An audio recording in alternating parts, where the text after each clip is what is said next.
안녕하세요. 한 주간 잘 지내셨죠? 자, 이번에는 저희가 이제 3주차 2회. 처음에 우리가 무엇을 스타트했냐면요. 우리의 노년의 열매 맺기. 어떻게 해야 되는지. 나의 열매, 나무 그리기. 그 다음에 내 열매가 어떤 열매인지 우리가 파악해서 잠시 생각해보는 그런 시간을 가졌습니다. 그래서 열매 맺기의 주제는 뭐였냐면 감사였습니다. 우리가 감사를 나눌 때에 기쁨이 넘친다 이렇게 이야기를 했거든요. 오늘은 뮤직 아트의 가장 핵심이죠. 시와 찬양. 시와 찬양, 우리가 여러 가지 이제 시적인 그런 은유라든지 우리가 또 여러 가지 기쁨의 노래를 할 때는 우리 안에 감격의 기쁨이 들어와야 우리 입에서 시와 찬양이 넘쳐날 수 있거든요. 그래서 우리의 기쁨이라는 것은, 노년기의 기쁨이라는 것은 해피도 될 수 있고 조이도 될 수 있지만 결국적으로 가장 큰 기쁨은 리스펙을 받는다는 거였습니다. 그래서 우리가 상대방한테 인정을 받고 상대방이 나를 리스펙할 때에 내가 많은 사람들하고 같이 할 수 있는 협동심이 생기고 협력하는 마음이 생기거든요.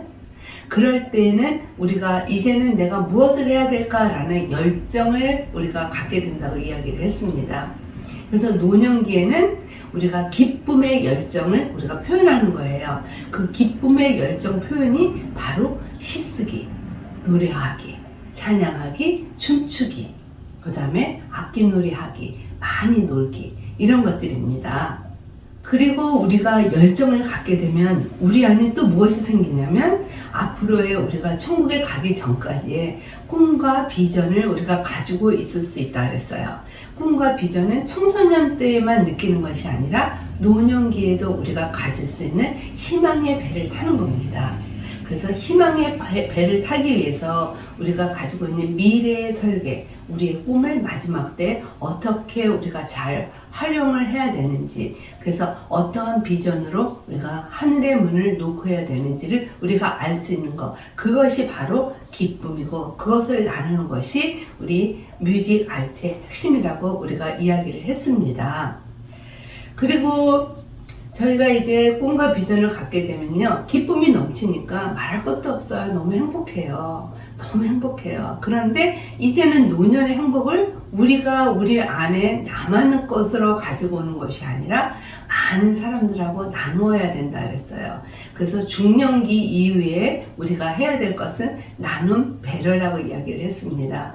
이때 우리가 나눔과 배려에 인색하면 우리 인생은 다시 아픈 과거를 가지고 계속 그것을 가슴에 담고 살아가야 되는 그런 현실이거든요. 그래서 그러한 것들을 다 날려보내고 우리의 마지막 때의 노년기는 기쁨으로 행복을 나누는 배려, 이것이 바로 우리가 생활을 할 수 있는 시와 찬양, 뮤직에 관한 일입니다. 그리고 그런데 이제 저희가 여러 가지들을 이제 행복하게 나누는 것은요, 가장 그 바탕에 무엇이 있어야 되냐면 사랑이라는 메시지가 우리 안에 들어와야 돼요. 우리가 형식적으로 남에게 보여지기 위해서, 남에게 인정받기 위해서 살아온 테두리 안에서 그 가면의 탈을 벗지 못하고 해야 되는 의무감으로 가지고 온다면 우리의 기쁨은 없어지는 거거든요. 그래서 상대방으로 하여금 우리가 리스펙을 받지 못하는 거거든요. 그래서 노년에는 가장 중요한 사랑을 기본으로 한 나눔과 배려, 섬김. 우리가 성경에도 있잖아요. 내 이웃을 내 몸과 같이 사랑해라. 그것이 우리의 노년기에 우리가 가져야 될 마지막 계명 중에 하나인 것입니다. 사랑을 우리가 많은 사람에게 나누는 것. 그럴 때에 우리 안에 풍성함이 채워지고 자신감이 채워진다는 것. 이럴 때 우리 안에 기쁨이 넘쳐서 우리의 표현이 우리 자신이 살아온 것에 대한 이야기를 우리 스스로가 자서전으로 쓸 수 있고요. 우리가 매일매일 아침에 일어나서 새로운 공기를 마시고 호흡하는 것들에 대한 감사를 시로 표현할 수 있는 거예요. 그리고 시가 표현이 되다 보면 우리의 어깨는 저절로 흥이 나기 때문에 그것들이 찬양과 노래로 그리고 많은 음악으로 표출되어질 수 있다는 것입니다. 다윗이 목동을 치는 소년이었잖아요. 그때 목동을 치면서 온 천지를 바라봤을 때, 자연의 세계를 바라봤었을 때 피리 부는 목동의 다윗, 여러분 한번 상상해 보세요. 얼마나 자연스럽고 천진난만하고 예뻤겠어요. 저 푸른 초원위에서 피리 불면서 양떼들을 몰고 찬양과 그리고 하나님의 자연을 매일매일 마시면서 호흡하는 다윗의 모습, 그것이 우리 노년의 모습인 것입니다. 그럼 지금부터 우리가 어떻게 시와 찬양을 밖으로 표현해낼 수 있는지 한번 들여다보기로 합시다. 우리 민족은요, 예로부터 우리 민족 자체가 흥이 있어요. 그리고 노랫가락이 있어요.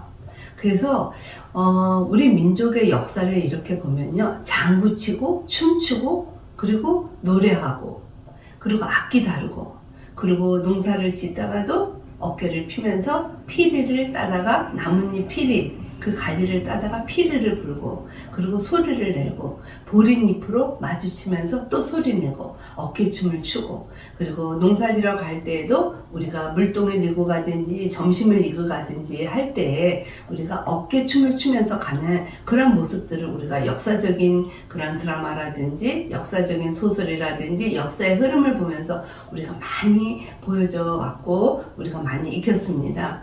누구에게나 어느 나라에게나 그 민족의 흥이 있고 춤이 있는데, 특히 우리나라 사람 같은 경우는 흥과 춤을 가지고 태어나지 않았나 라는 생각이 들어갑니다. 그런 것들이 어디서 왔나 봤더니 자연의 아름다움에서 우리가 나도 모르게 습득되어진 인지의 기능이 활용화됐다라고 보여주면 됩니다.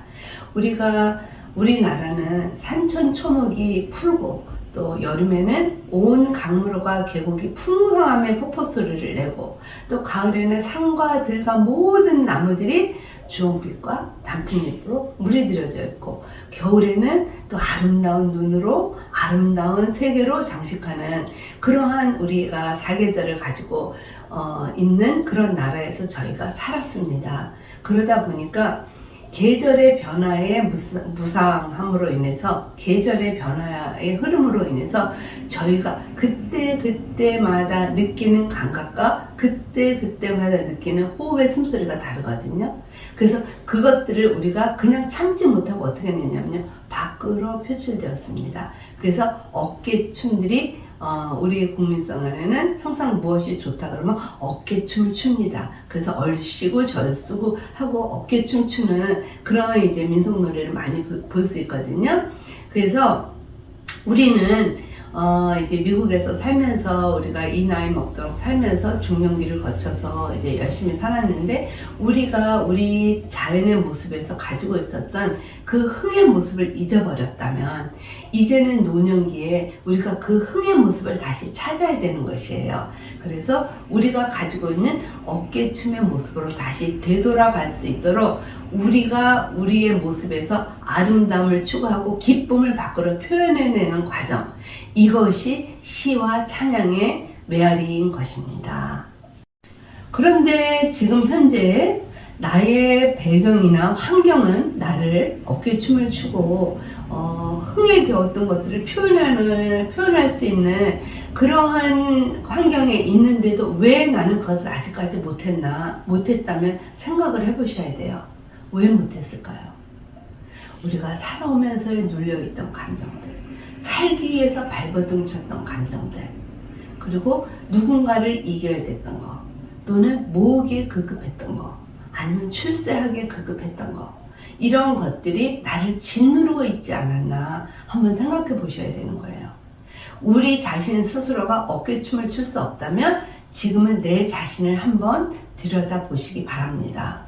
왜 나는 어깨춤을 추지 못하고 이러한 상처의 고통에서 아직도 신음하고 있나? 이제는 신음의 시기는 지나야 돼요. 왜냐면 모든 것들을 내려놓을 때 이 신음의 시기는 저절로 지나가는 것이기 때문에 우리가 행복하게 살기 위해서는 이 신음의 시기를 이제는 바닥에 내려놓고 새로운 것들을 가져와서 어깨춤을 추는 그런 시기로 바꿔야 되는 거거든요. 우리 민족은 예로부터요 한이 많다 그랬어요. 한이 많아요. 정말 한이 많습니다. 왜냐하면 부모님으로부터 받은 교육이 참고 살아라였기 때문에 네가 가지고 있는 어려움들 참아야 돼. 그래야만 네가 성숙되어지는 거야. 어떻게 세상을 할 말 다 하고 살아? 어떻게 세상을 네가 하고 싶은 대로 다 하고 살아? 일단은 참아봐. 그리고 주위 사람들을 봐봐. 네가 형으로서 그것을 하고 싶다고 다 할 수 있어? 그럼 너희 동생들은 어떻게 돼? 또 네가 형으로서 동생들을 케어해야만 돼. 네가 잘해야만 돼. 그리고 너는 네가 가지고 있었던 것에 대한 재능을 네가 발휘하는 거는 좋지만 너로 인해서 너만을 내가 위해서 투자할 수는 없어. 이것이 우리 부모님들이 자녀에게 들려주었던 이야기들이에요. 그리고 우리 부모님들은 또 그 부모님들한테 그것을 또 전수받았어요. 그래서 나름대로 참는 것에 익숙합니다. 참는 것에 익숙하다 보니까 한이 많아요. 그래서 우리 지금 어르신들을 보면은요 가만히 있다가도 한숨을 쉬거든요. 그래서 옛날에는 그 참는 것들에 대한 한숨을 어떻게 표현을 했냐면요, 담뱃대를 물고 담뱃대를 뻐끔뻐끔 피셨어요. 긴 담뱃대를 물고 뻐끔뻐끔 담배를 피시면서 그리고 후 하고 이렇게 숨을 내뱉고 그렇게 하셨거든요. 그런데 지금은 담뱃대는 우리가 안 물잖아요. 왜냐면 담뱃대 물면은 너무 올드하니까 지금은 어떻게 해요? 창밖을 보고 나도 모르게 한숨 쉬기 운동을 하십니다. 그런데 한숨을 이제는 버리고 우리가 어떻게 해요? 크게 호흡하는 숨쉬기 운동으로 가야 돼요. 한숨은 길게 후 하고 바닥에 떨어져요. 그러나 숨쉬기는 후 하고 평행선을 지나가거든요. 한숨과 숨 고르기는 차이가 있는 거예요. 둘 다 내뿜는 순간에 시원하기는 해요. 그러나 이제는 우리가 숨쉬기 운동을 하면서 길게 숨을 평행선으로 내뿜으면서 새로운 산소를 들이마셔야 되는 겁니다. 그런데 한숨은 길게 이산화탄소만 내버리는 거예요. 버리기만 했지 새로운 공기를 흡입하지 않으니까 속이 어때요? 항상 비어있어요. 갈급함으로 있어요. 채워지지 않음으로 있어요. 그러다 보니까 시름시름 앓게 되고 우울이 오고 불안이 오고 그리고 기쁨이 없어지는 거예요. 그런데 지금은 우리가 숨쉬기 운동을 하면서 새로운 공기를 마시니까 어때요? 그 안에서 흥이 나기 시작을 합니다. 그래서 춤추고 노래하고 박수치고 하하하하 웃고 깔깔깔깔 웃고 이러한 것들을 우리가 많이 표현해내거든요.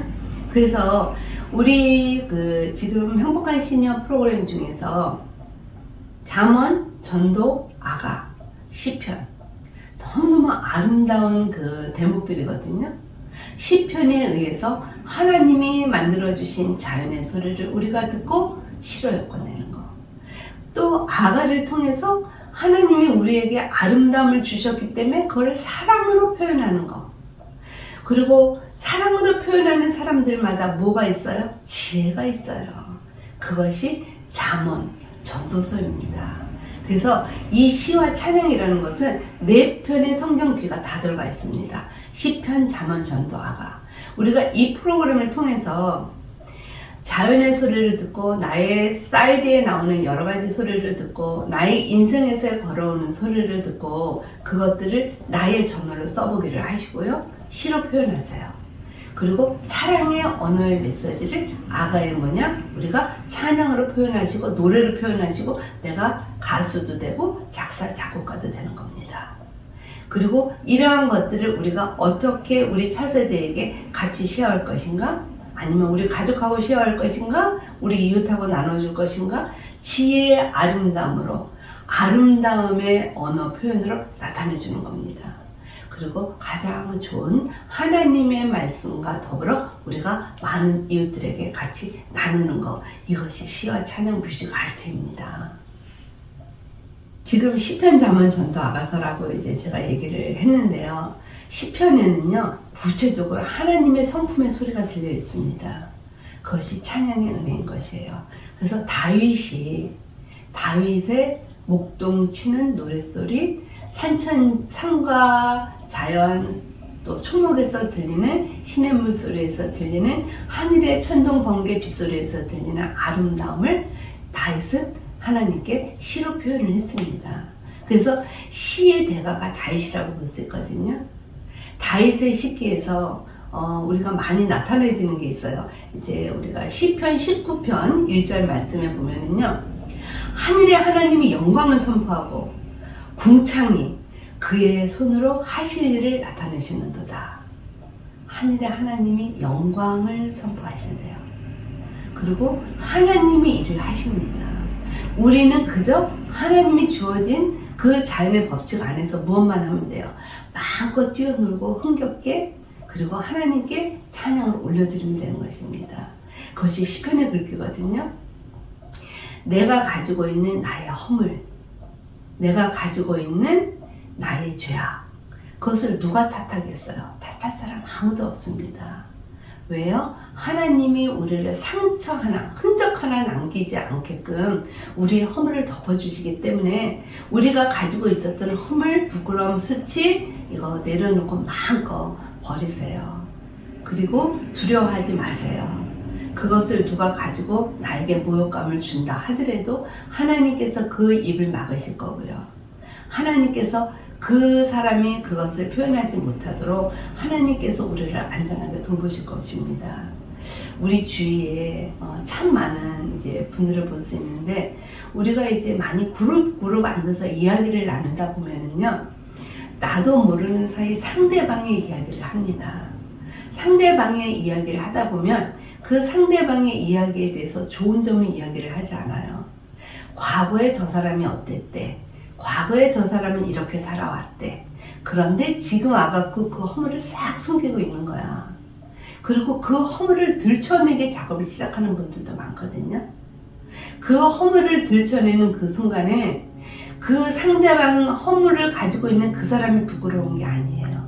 들춰내는 그 사람이 부끄러움을 느끼게 되는 겁니다. 왜냐하면 그 사람도 나도 모두가 다 우리는 하나님의 자녀이기 때문에 부끄러움을 들춰내게끔 하시지 않는다는 거예요.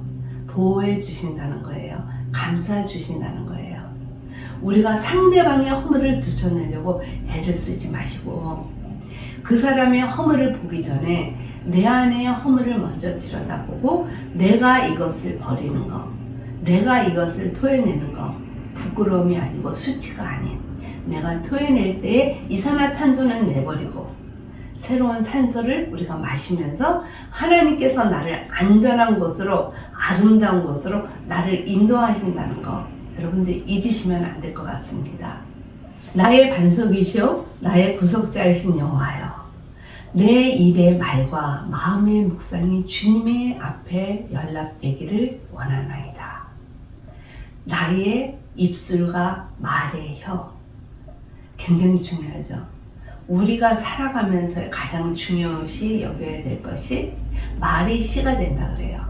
우리가 말로 뱉은 그 단어가요, 결국 씨앗이 돼서 그것이 나를 지배하게 되거든요. 그래서 우리가 자녀들이 어려운 말을 할 때 정말 미치겠어, 죽겠어, 화나, 신경질나 이런 이야기 할 때 우리가 어떻게 해요? 말을 바꾸기 연습을 하잖아요. 화나, 신경질나가 아니라 오늘도 잘 지내게 해주셔서 감사해요. 미치겠어, 분해. 오늘도 내가 바른 길을 갈 수 있음에 감사합니다. 참을 수 있음에 감사합니다.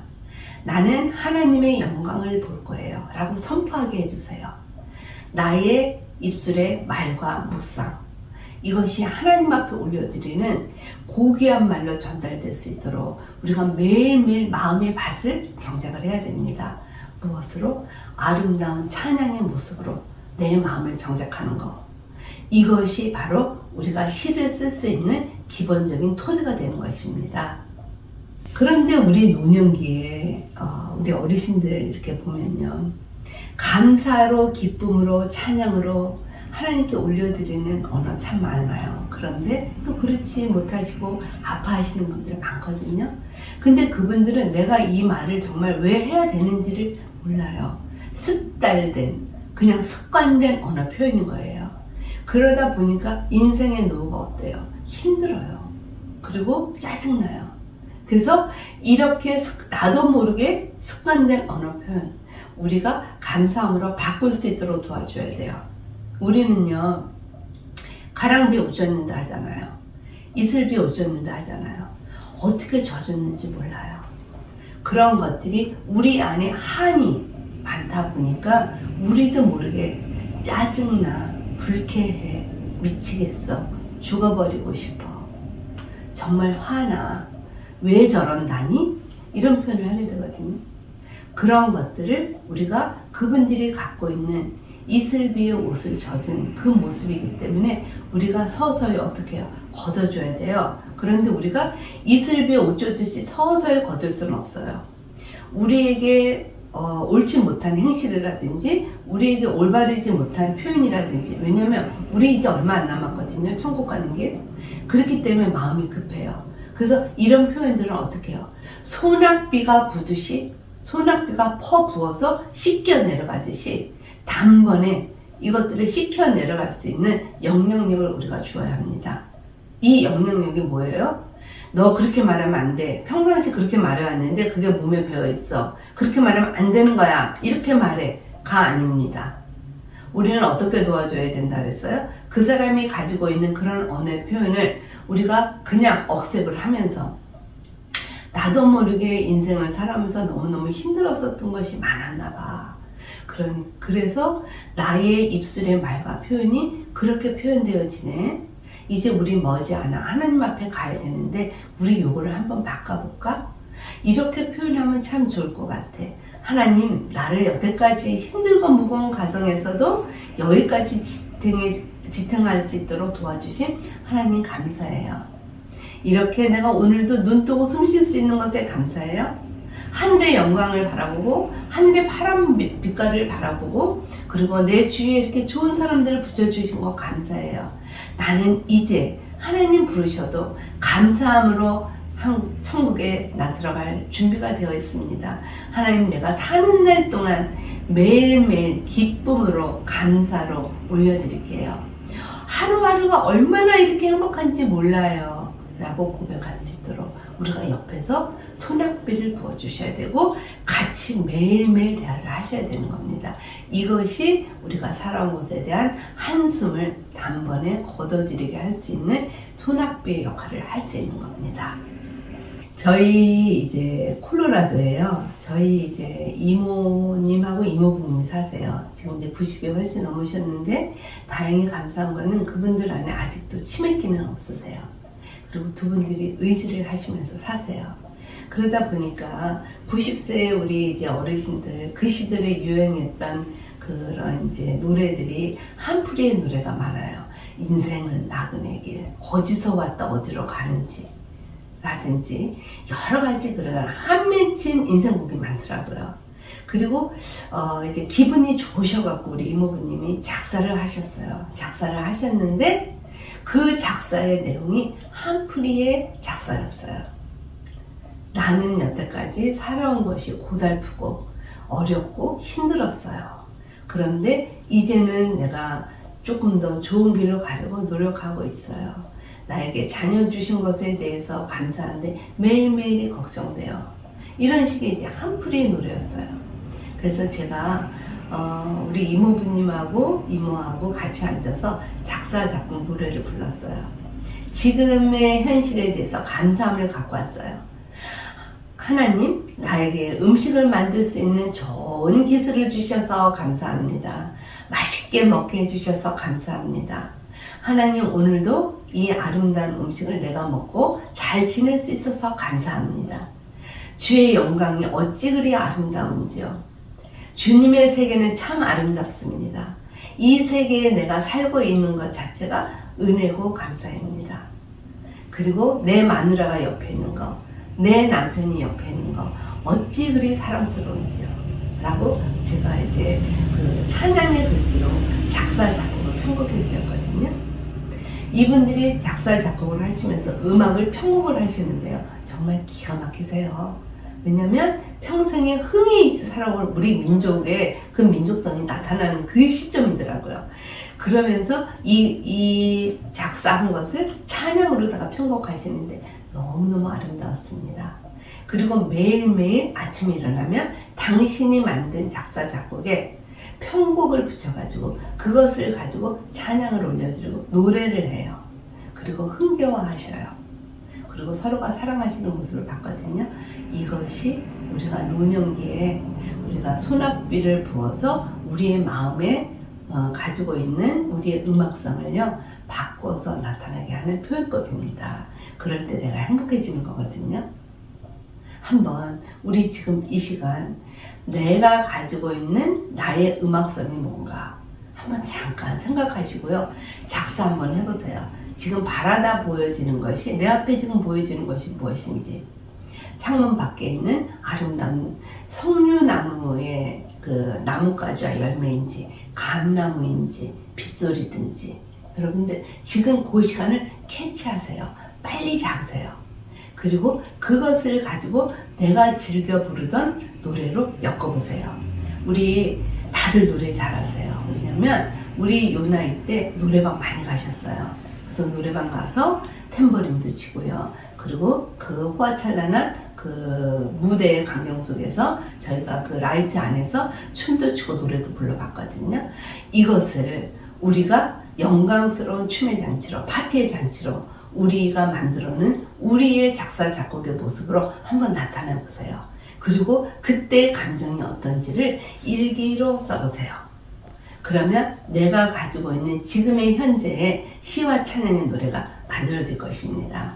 여러분들 우리 이 나이가 되면 가장 하고 싶은 게 하나 있습니다. 뭐냐면 내가 살아왔던 나의 모습을 글로 한번 써보고 싶어요 라고 이야기하세요.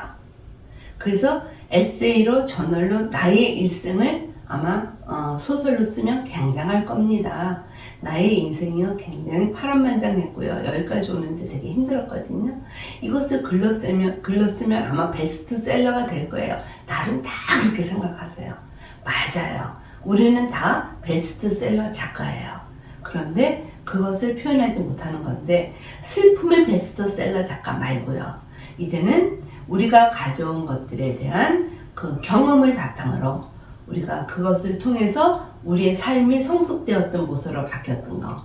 그래서 우리가 차세대에게도 나눠줄 수 있고 우리의 후배들에게도 이렇게 살아왔더니 이렇게 참 좋더라. 언어 표현을 이렇게 했더니 너무 좋더라. 이렇게 했더니 나의 온 몸 전체가 매일매일 찬양으로 느껴져. 그래서 내가 행복하단다. 행복이 넘쳐 흐르다 보니까 인생에 정말 살맛이 나더라 라고 나의 저널, 나의 자서전을 한번 지금 이 시간 머릿속에 그려보세요. 그리고 한번 써보시기 바랍니다. 그럴 때 우리가 내 속에 있는 마음을 다 털어내고요. 다 이제 에세이를 썼잖아요. 그럴 때 누가 바라봐지느냐면 나를 지으신 나의 하나님. 그리고 그 하나님이 나를 통해서 무엇을 하실 건가 하는 기대가 생기거든요. 그리고 기대를 보면서 나의 희망의 배를 타고 나갈 수 있는 자신감이 생겨요. 그리고 노를 지어보세요. 그것이 인생 노년기에 우리가 나타내지는 모습이에요.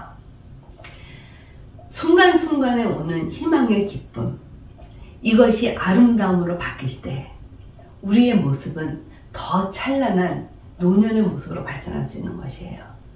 이 더 찬란한 노년의 모습으로 발전할 수 있다는 것은 내가 자연과 함께 동고동락할 때 나타나는 거예요. 우리는 자연이 나에게 주는 선물을 참 많이 모르고 살아옵니다. 그런데 이제는 매일매일 자연이 주는 선물에 의해서 하나님께 영광을 돌리는 그런 삶, 이것이 노년기에 우리가 하나님께 올려드리는 찬양의 모습이고 우리 자신이 아름답고 밝고 행복하게 살아갈 수 있는 길이거든요. 아침마다 들려 올리는 나의 마음의 연락과 묵상, 그 얼마나 아름다운지 지금 한번 그 시간 잠깐 눈 감고 묵상하시기 바랍니다. 지금 여러분들 잠깐 눈 감고 묵상할 때 제가 잠깐 말씀을 하나 올려드리겠습니다. 여호와께 감사함으로 주의 이름을 찬양하고 주의 인자하심을 알리며 밤마다 주의 성실하심을 품고 지내니 참 좋습니다. 하나님이여, 주의 생각이 내게 어찌 그리 보배로운지요. 그 수가 어찌 그리 많은지요. 은혜요 감사입니다. 여호와께 감사하라. 그는 선하시며 그의 인자하심이 영원하리로다. 여러분들, 우리가 묵상하는 가운데서 하나님의 잔치 자리에 참여할 수 있다는 것, 우리는 매일매일 하나님의 잔치 자리에 참여하는 우리 노년기, 그리고 매일매일 시와 찬양으로 하나님께 올려드리는 그런 노년기가 되었으면 하는 바람입니다. 지난주에 제가 잠깐 이제 열매맺 기를 통해서 잠깐 말씀을 드렸는데요. 우리가 세상을 살아오는 과정에 힘든 과정 많았음에도 우리는 항상 그 어려움을 하나님께 올려드리면서 사는 그런 모습들이 우리 어머님들의 모습이라 그랬어요. 그런데 특히 이제 저희 어머님 같은 경우 이제 암 수술을 하셔서 병원에 들어가셔가지고 그 두려움이 많으셨을 때에도 우리 엄마가 붙들은 말씀이 시편 23편이라고 그러셨거든요. 그래서 여호와는 나의 목자시니 내게 부족함이 없으리로다. 그가 나를 푸른 초장에 인도하시고 그가 나를 항상 아름다운 곳으로 인도하시는도다. 내게 부족함이 없으리로다. 이 말씀을 붙드셨다 그랬거든요. 그래서 스위트 홈이라고 이야기하셨어요. 그 어려운 세상에서 가장 목숨이 지금 왔다 갔다 하는 이 상황에서 그 장소를 스위트 홈이라고 이야기하셨어요. 여러분, 맞습니다. 우리가 천국에 들어가는 그 문이요, 스위트 홈이에요. 저는 우리 엄마가 들려주셨던 이 스위트 홈이라는 그 단어를 되게 사랑합니다. 그리고 스위트 홈이라는 그 단어를 들을 때마다 감사와 감격의 눈물이 제 안에서 항상 흘러요. 왜냐하면 우리는 항상 스위트 홈에 살고 있어요. 그런데 이 스위트 홈이라는 것을 우리가 감사하지 못한 경우가 많거든요. 지금의 상황이 어렵고 힘들지라도 이곳이 가장 나에게 최선의 장소인 스위트 홈이라는 거. 그래야만 우리가 하나님께 영광을 돌려드릴 수 있습니다. 어려운 과정, 어렵다고 해서 무조건 상대방을 비판하고 원망하시지 말고요. 스위트홈에서 거하는 나의 모습을 한번 그려보시기 바랍니다. 또 이제 시편에서의 우리가 하나님께 올려드리는 찬양과 시가 있듯이 잠언에서는 지혜의 말씀이 있거든요. 그래서 우리가 시와 찬양을 같이 할 때는 지혜가 항상 동반이 됩니다. 지혜라는 것은요, 우리가 알고 있는 지식의 은혜를 나누는 것이 지혜예요. 알고 있는 지혜는 지식이에요. 지식과 지혜는 달라요. 지혜로운 사람은 현명한 여인이에요. 지혜로운 사람은 우리가 이제 지난번에 발표할 때에도 리브가와 같은 그런 여성이 참 지혜로운 여인입니다. 왜냐하면 이삭이 이제 장가를 가야 되는데 이제 리브가를 만나러 이제 다른 사람을 보내죠. 그래서 우물가에서 물동이에서 물을 깃고 있는 리브가를 만났어요. 그래서 이 사람이 리브가에게 물을 달라고 권해요. 그랬을 때 리브가가 그 물에다가 나뭇잎을 하나 얹어줍니다. 그리고 그 물을 먹게 이제 시도를 하죠. 그 나뭇잎을 왜 얹었을까요? 갈증이 났을 때 너무 허겁지겁해서 물을 막 마시잖아요. 그러면 물이 목에 걸려요. 그래서 숨이 차서 죽는 경우가 많거든요. 그 나뭇잎을 호호 불면서 먹는 동안에 숨 고르기 운동을 시킨 것입니다. 그래서 리브가는 삶에 있어서의 지혜로운 여인이에요. 여러분들, 잠언은 지혜서입니다. 우리가 인생 살면서 지혜로운 여인으로 살아가고 지혜로운 사람으로 살아갈 때 노년이 지혜로운 노년으로 바뀔 수 있거든요. 지혜로운 노년을 어떤 노인이라고 그랬어요? 성숙 발전된 노인을 지혜로운 노년이라고 이야기합니다. 그래서 이 시간에는요, 지혜의 참 의미가 뭔지를 한번 우리가 다 알고 있는 것 같지만 우리가 잘 모르는 부분 많아요. 그래서 지식이 넘쳐나는 노인보다는요, 지혜로운 노인, 삶의 경험을 토대로 해서 삶을 나눠줄 수 있는, 그리고 사랑을 베풀 줄 아는 그러한 노인이 지혜로운 노인인 것이에요. 내 안에 가지고 있는 욕심의 정도가 어느 정도인지 한번 체크해 보세요. 다 내려놨다고 이야기하지만 말은 내려놨습니다. 그러나 가지고 있는 나의 욕망, 욕심, 자녀들에 대한 기대치, 이거 욕심이거든요. 그거 욕망이거든요. 기대치를 가지지 마세요. 왜냐하면 자녀는 자녀로서의 잘 자라준 것이 감사하고 은혜입니다.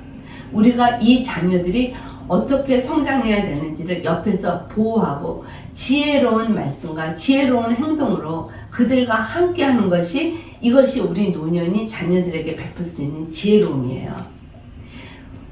우리 옆집에 딸은요, 닥터한테 시집 갔어요. 치과 의사인데 돈을 되게 잘 벌어요. 우리 권사님 한번 이제 교회 오시면 매번 그렇게 이야기를 하세요.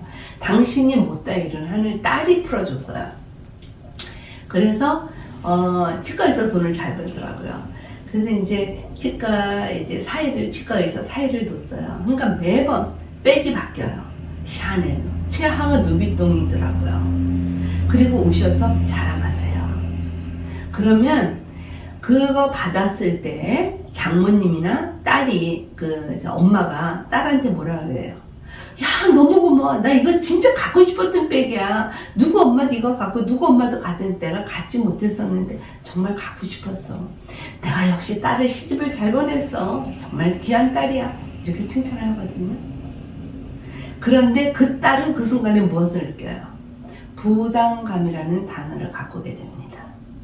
그리고 머리를 굴려요. 어떻게 머리를 굴려요? 지식적으로 머리를 굴려요. 우리 남편이 벌어온 돈, 내가 엄마 누비 사줬어, 샤넬 사줬어 라고 진실로 고백하는 딸 없어요. 어떻게? 조금 더 엄마한테 더 잘 보이려고 어떤 것을 내가 또 이렇게 사드려야 될까 라고 생각을 하게 되죠. 그는 지식의 머리를 굴리게 돼요. 그런데 지혜로운 어머니는, 야, 내 샤넬을 갖고 싶었어. 그런데 네가 샤넬을 사주니까 정말 고마워. 그런데 이 샤넬보다 더 귀한 건 너의 마음속에서 엄마를 샤넬 그 이상으로 생각해줬다는 마음이 더 귀해. 나는 이 샤넬 들고 다녀봤자 이제 얼마 못 들어. 그리고 무거워. 마음으로 너무너무 행복해.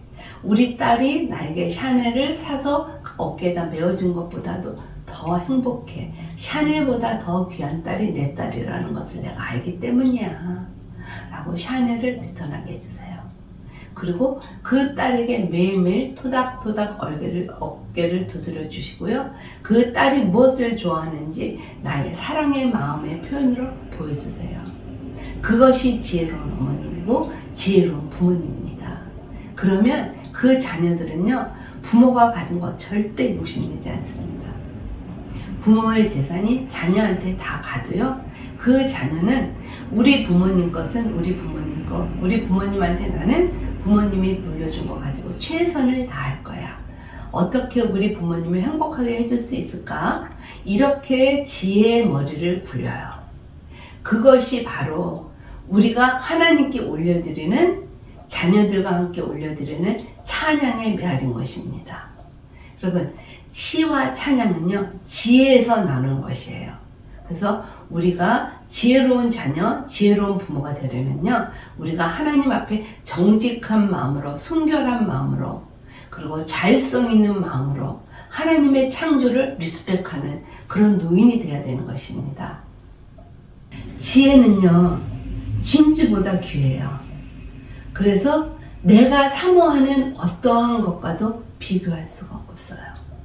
내가 사랑하는 어떠한 물질적인 것과도 비교할 수가 없어요.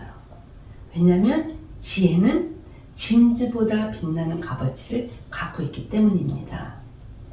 지혜는 그 얻은 자에게 생명나무라. 지혜를 가진 자는 복이 있도다. 세상에 많은 부와 많은 물질의 풍부함이 있다 하더라도 지혜가 없으면 아무런 소용이 없거든요. 지혜의 대표적인 것으로 이야기하자면 이제 솔로몬의 그 탈무드가 있어요. 여러분들 시간 날 때 탈무드를 한번 읽어보시길 바래요. 거기에 보면 아름다운 지혜의 그 성품들이 많이 나오거든요. 그러니까 그것을 보시고 우리가 자녀들하고도 많이 나누시고요. 우리 인생의 갈 길에 대한 지혜를 한번 생각해 보셔야 돼요. 물고기가, 늑대가 물고기 연못에 빠진 고기를 먹으려 들어갔다가 자기가 빠져 죽잖아요. 그죠? 왜?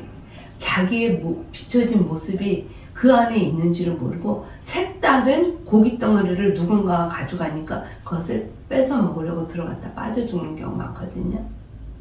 지혜롭지 못한 사람은 남의 것에 탐을 냅니다. 남이 가지고 있는 거 내 거 아니에요. 남의 것 탐내지 마세요. 그리고요, 자녀가 가진 거, 이웃집에 자녀 잘된 거, 이웃집에 부자로 사는 거 탐내지 마세요. 노년은요, 하나님 손에 달려 있습니다. 우리의 노년이 아무것도 없다 하더라도 하나님께서 우리를 먹이시고 돌보시고 살리세요. 우리가 마태복음에도 나와 있죠. 무엇을 먹을까? 무엇을 마실까? 두려워하지 말라. 나를 지으신 모든 이가 나를 공급하십니다. 그거 마찬가지로 우리의 노년은요, 두려워하지도 말고 욕심내지도 말고 내려놓으셔야 돼요. 어떤 분들은 이렇게 하십니다. 아, 정부에서 나오는 소셜연금 그거 얼마 안 되는데 노년기에 그거 가지고 살아? 못 살아. 그러니까 지금 부지런히 저축해야 돼.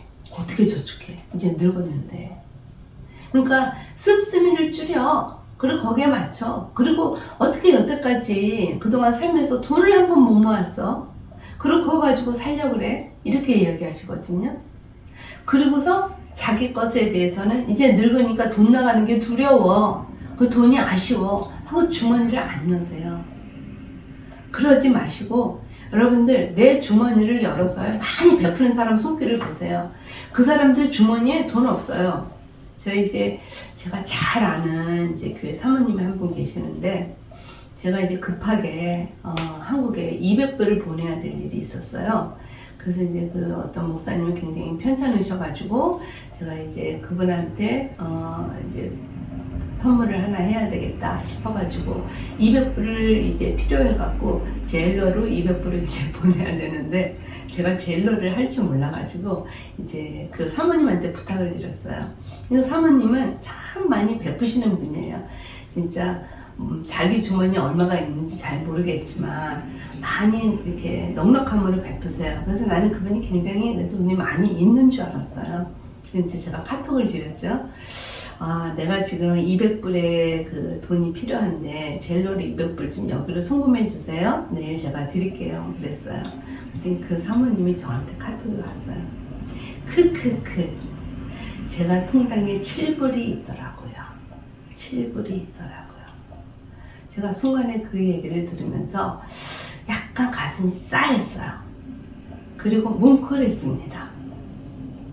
왜냐면 통장에 7불밖에 없는데도 그것에 대한 두려움이 없어요. 그래서 제가 이렇게 말했어요. 아, 그래요? 돈이 없으면 저한테 얘기하세요. 제가 좀 돈 좀 드릴까요? 이렇게 얘기했어요. 그 다음 말이 더 참 지혜로웠습니다. 괜찮아요. 페이먼 메꿀 거 이미 다 메꾸고요. 그래도 7불이 남았습니다. 감사합니다.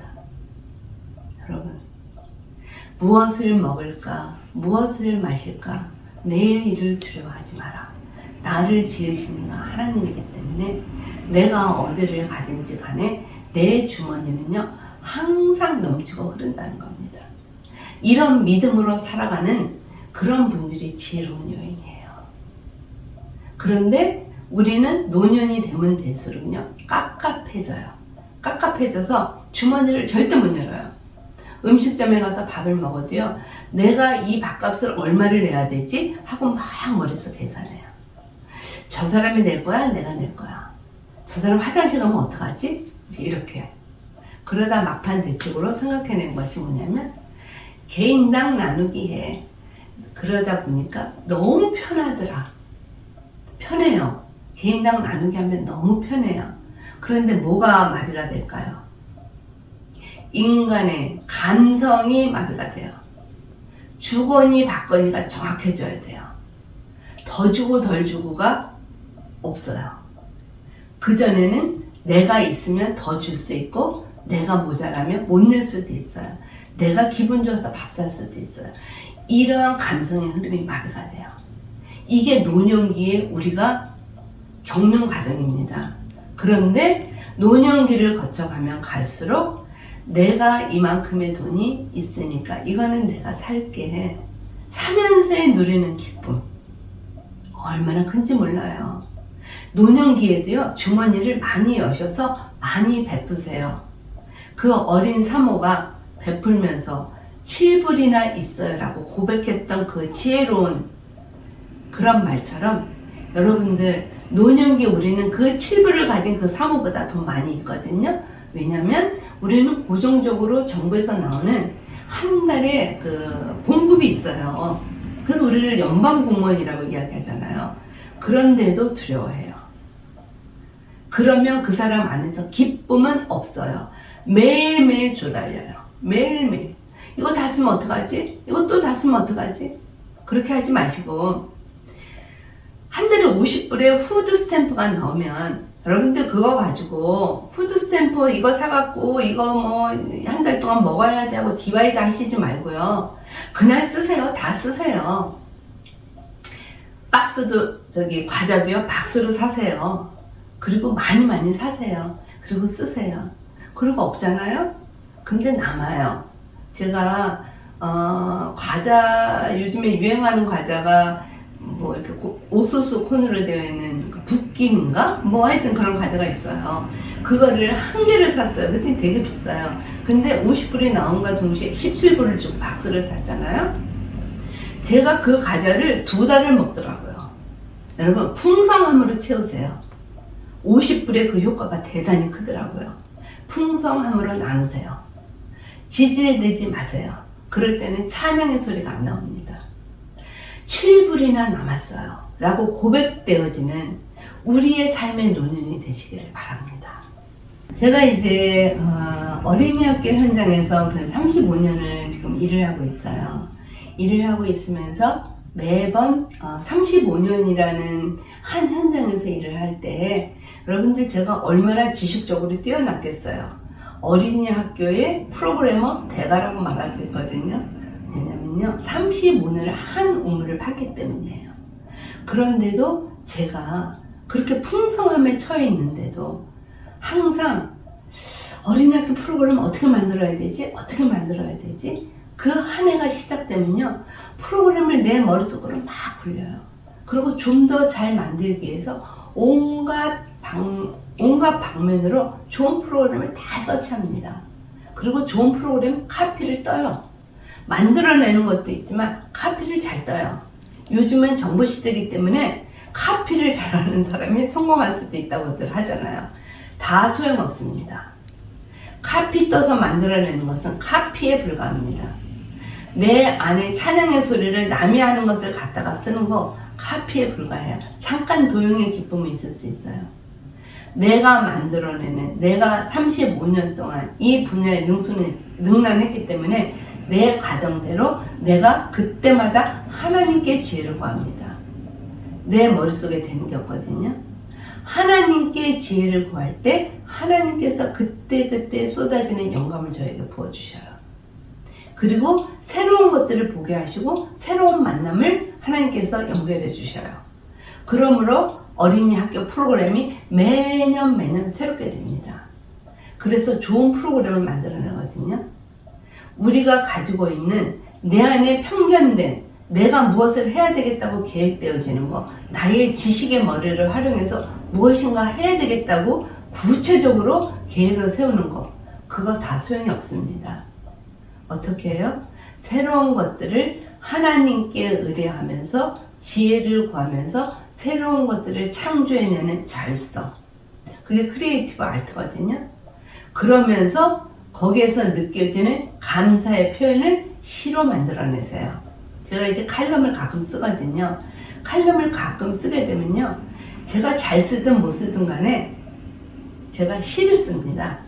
시를 써요. 지난번에 이제 해바라기라는 이제 시를 썼는데, 어느 날 제가 바깥에 이렇게 계속 쳐다보면서 누군가를 기다리고 있어요. 기다리고 있는데 누구를 기다리는지는 모르겠어요. 담장 너머에서 이렇게 목을 길게 빼고 수그러뜨면서 기다리고 있는 해바라기의 모습이 저와 같더라고요.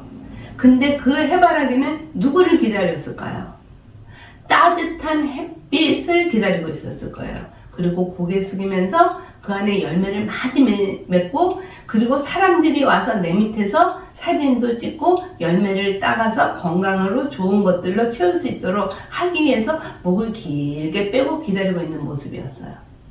그런데 나는 해바라기와 같이 목을 길게 빼고 기다리고 있는데 누구를 기다리는지 모르겠더라고요. 결국은 제가 알아차렸습니다. 목을 빼고 길게 누구를 기다리고 있는 너는 지금 누구를 기다리고 있을까? 하나님의 지혜의 음성을 기다리고 있더라고요. 하나님의 지혜의 음성을 기다리면서 그 음성의 지혜를 제가 받는 그 순간에 무엇을 쓰기 시작했어요? 시를 쓰기 시작했고, 그리고서 찬양을 하기 시작했습니다. 여러분들, 우리가 앉아있는 그 시간에요, 나는 지금 무엇을 하고 있을까? 누구를 기다리고 있을까? 내가 해야 되는 일은 무엇일까? 내가 이웃을 위해서 무엇을 해야 될 것인가?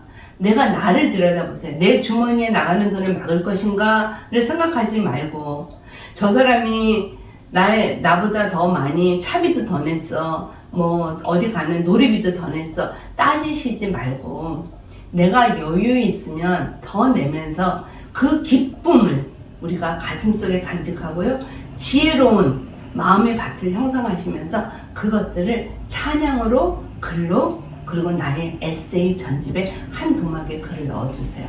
그리고 매일매일 내가 살아온 것에 대한 일기 쓰기를 나누시기 바랍니다.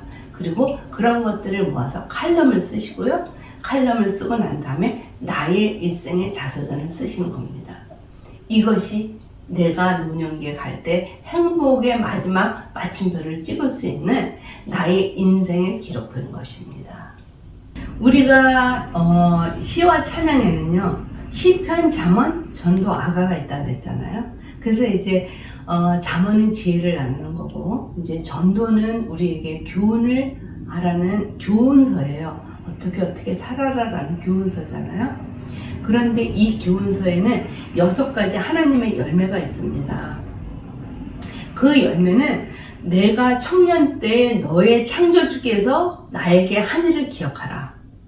그리고 이제는 우리가 공고한 날이 다가올 텐데 아무 낙이 없다고 우리가 비참해하지 말고, 우리가 그 공고한 날이 다가오기 전에 해와 빛과 달과 별들이 어둡기 전에 비 뒤에 구름이 다시 일어나기 전에 모든 것들을 다 마무리하려는 거예요. 그리고 너의 인생은 마지막에 헛되도다. 너가 가져갈 것은 아무것도 없어. 나를 바라보는, 나를 의지하는 나의 아버지로 돌아갈 때 영광의 깃발만 가져가면 되는 거거든요. 인생은 우리가 가지고 있는 재물 많이 축적해 놨다고 해도 결국은 누구 거예요? 우리 게 아니라는 것입니다. 그래서 인생을 헛되도라고 표현을 했습니다. 그리고 이제 하나님은 우리의 인생의 마지막에 우리를 심판하시죠. 우리가 이제 잘 살았나 못 살았나. 그러나 우리는 이제 하나님을 믿는 사람들은 하나님의 구원 열차에 티켓이 있기 때문에 이제 그런 길을 우리가 스무스하게 패스할 수 있다라고 이제 기독교에서는 이제 그렇게 이야기를 하거든요. 또 성당에서는 또 이제 다르게 이야기를 하세요. 뭐 이제 연옥이라는 데 가서 우리가 49일 동안 기거했다가 이제 네가 잘했나 잘못했나 판단한 다음에 그런 다음에 이제 우리가 천국 갈지 지옥 갈지 가는 길이다. 이제 여러 가지 이제 그거는 신학적으로 이제 틀린 부분이 많기 때문에 저도 이게 어느 부분이 정확한지는 잘 몰라요.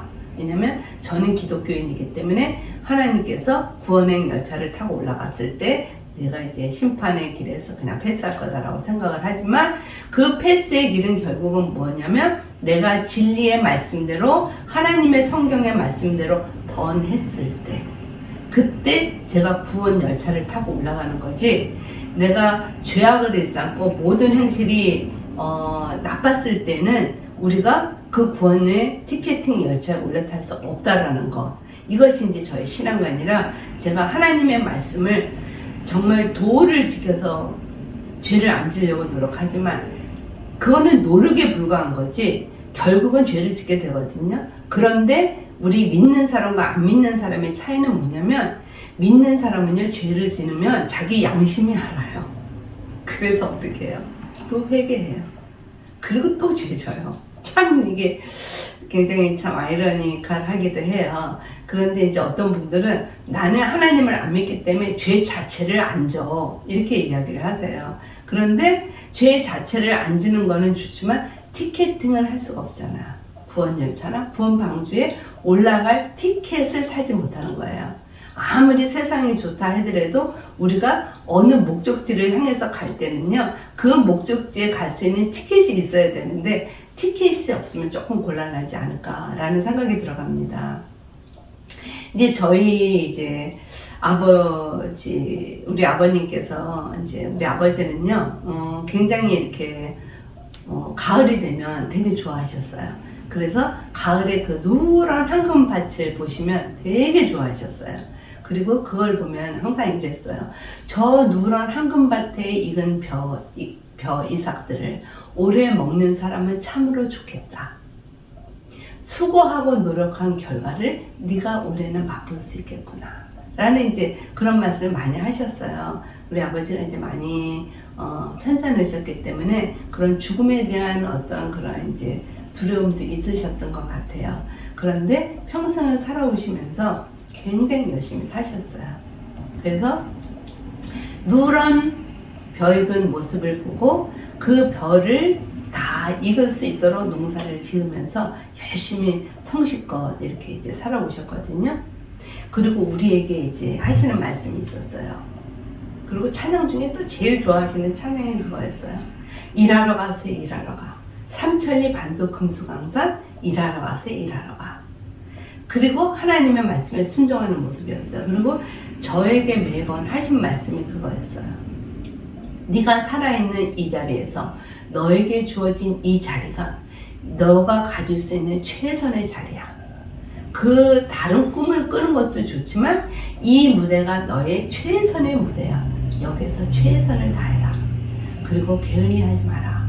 그리고 열심히 일을 해서 누런 황금벼가 익을 때까지, 그래서 그것을 네가 수고하고 다 따먹고 그리고 남은 것들을 나눠주는 그 자리가 네가 하나님께 올려드리는 찬양의 자리다. 제가 그 말씀을 굉장히 사모합니다. 그래서 아마 제가 모든 일에 대해서 일을 시작할 때 굉장히 성실껏 해요. 그리고 열심히 하거든요. 왜냐? 삼천리 반도 금수강산, 하나님 주신 농산, 일하러 가세요, 일하러 가. 반도 강산에 일하러 가세요. 이것이 전도서의 교훈입니다. 여러분들, 우리가 우리 자녀들, 또 우리가 우리의 삶에 있어서 마지막 때 내가 지금 서 있는 이 자리가 내가 마음껏 누릴 수 있는, 내가 마음껏 일할 수 있는 이 자리이니까 여러분들 열심히 일하시고요, 열심히 노시고요, 그리고 열심히 공부하세요. 그리고 많이 도와주세요. 내가 아는 지식, 내가 아는 지혜, 내가 아는 모든 풍성함 나 혼자 가져가시면 안 됩니다. 이제 노년기는 우리가 누군가에게 이것을 나눠주고 가셔야 돼요. 그냥 보따리 그냥 남겨주시면 안 돼요. 그냥 풀어서 나눠주시고, 한 해 보따리 있다면 다 날려버리시고 찬양의 아름다운 보따리로 가져오셔서 우리가 이런 것들을 많은 사람과 나눌 수 있는 그런 귀한 시간들 되셔야 합니다. 그래서 이제는요, 제가 하나님께 그래요. 무엇을 달라고 구하지 않아요. 그렇지만 이제 제가 이렇게는 기도합니다. 하나님, 이 어린이 학교 하나님이 저의 생명의 터전으로 주셨습니다. 제가 가는 날까지요, 하나님 부르실 때까지 이 생명의 터전에서 정말 좋은 토양의 역할을 할게요. 그러니까 이곳을 축복해 주세요. 지금 이 시대, 교육이 어려워서 지금 흔들리는 이 시대에 제가 13개월 아이부터 5살 아이들까지 좋은 토양의 역할이 될 수 있도록 하나님 늘 이곳에서 최선을 다하게 해주세요. 이렇게 기도해요. 그리고 마지막 때는 제가 이거 하나님께 올려드리겠죠. 예. 아니면 제가 안 올려줘도요, 하나님께서 가져가실 겁니다. 저 그렇게 생각하고 있거든요. 그러다 보니까 매일매일이 행복해요. 그리고 행복 나누기 프로그램을 통해서 또 이렇게 많은 것들을 나눌 수 있는 귀한 시간을 만들어 주신 것 자체도 하나님의 은혜고 감사합니다.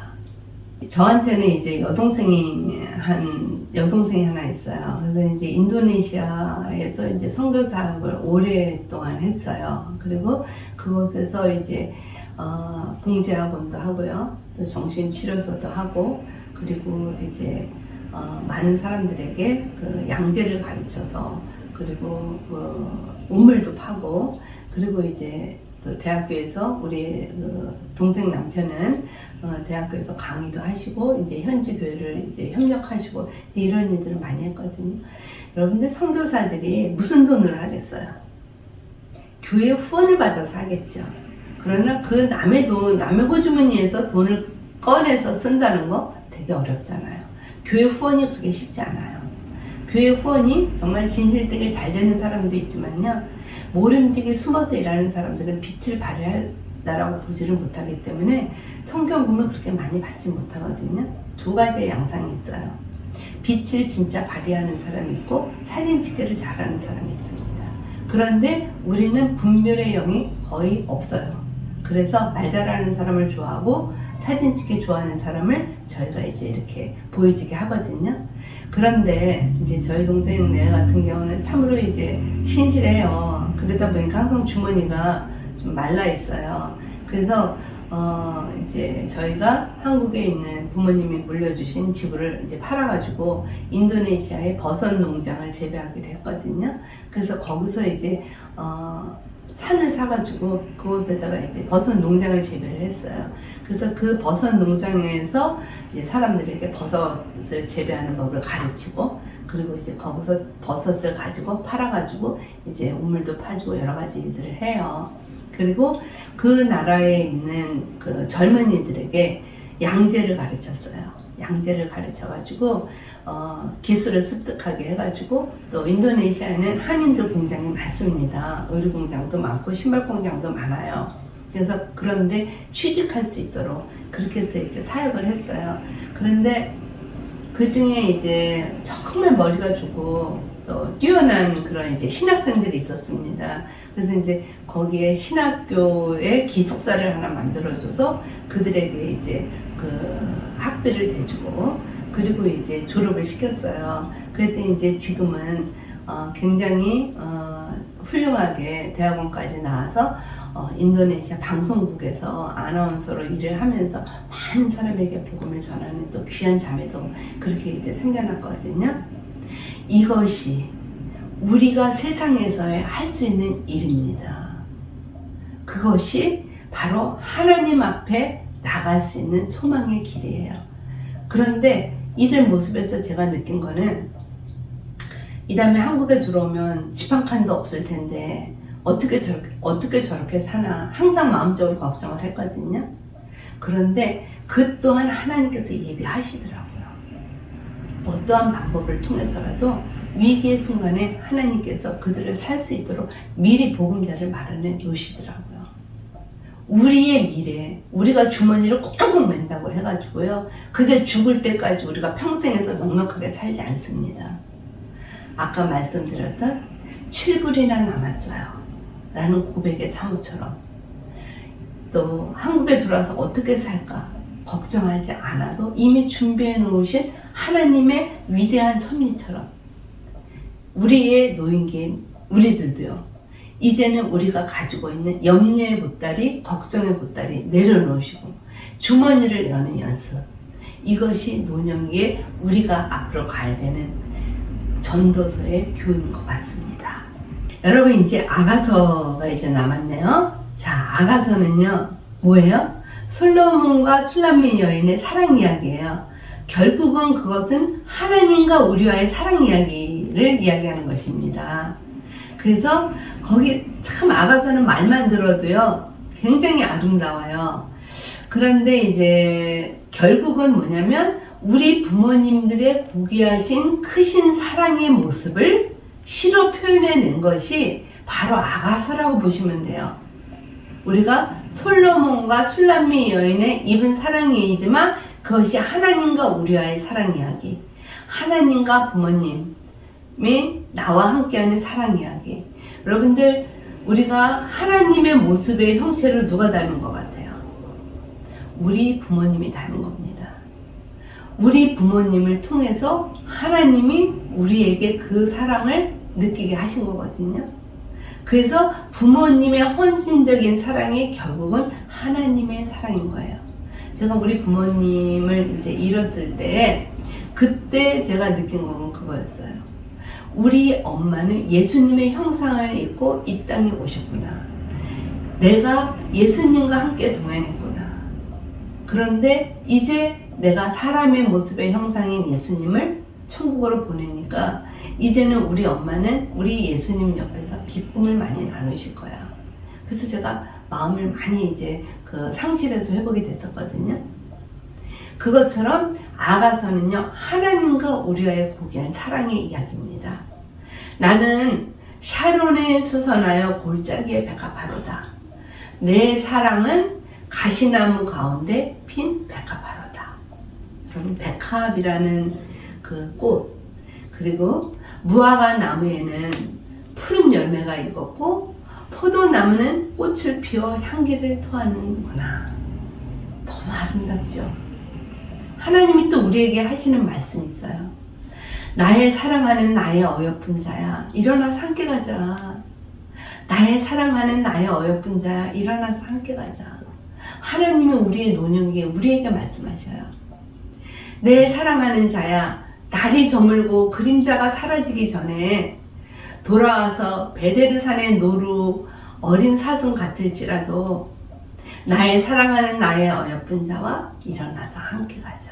여러분들, 하나님의 음성, 하나님의 찬양의 메시지, 하나님의 식기, 하나님의 메시지가 나의 사랑하는 자야, 나의 어여쁜 자야, 일어나서 함께 가자. 우리 이 말씀을 들으면 어떤 마음이 들어요? 기쁨에 화답하는 답사를 쓰셔야 됩니다.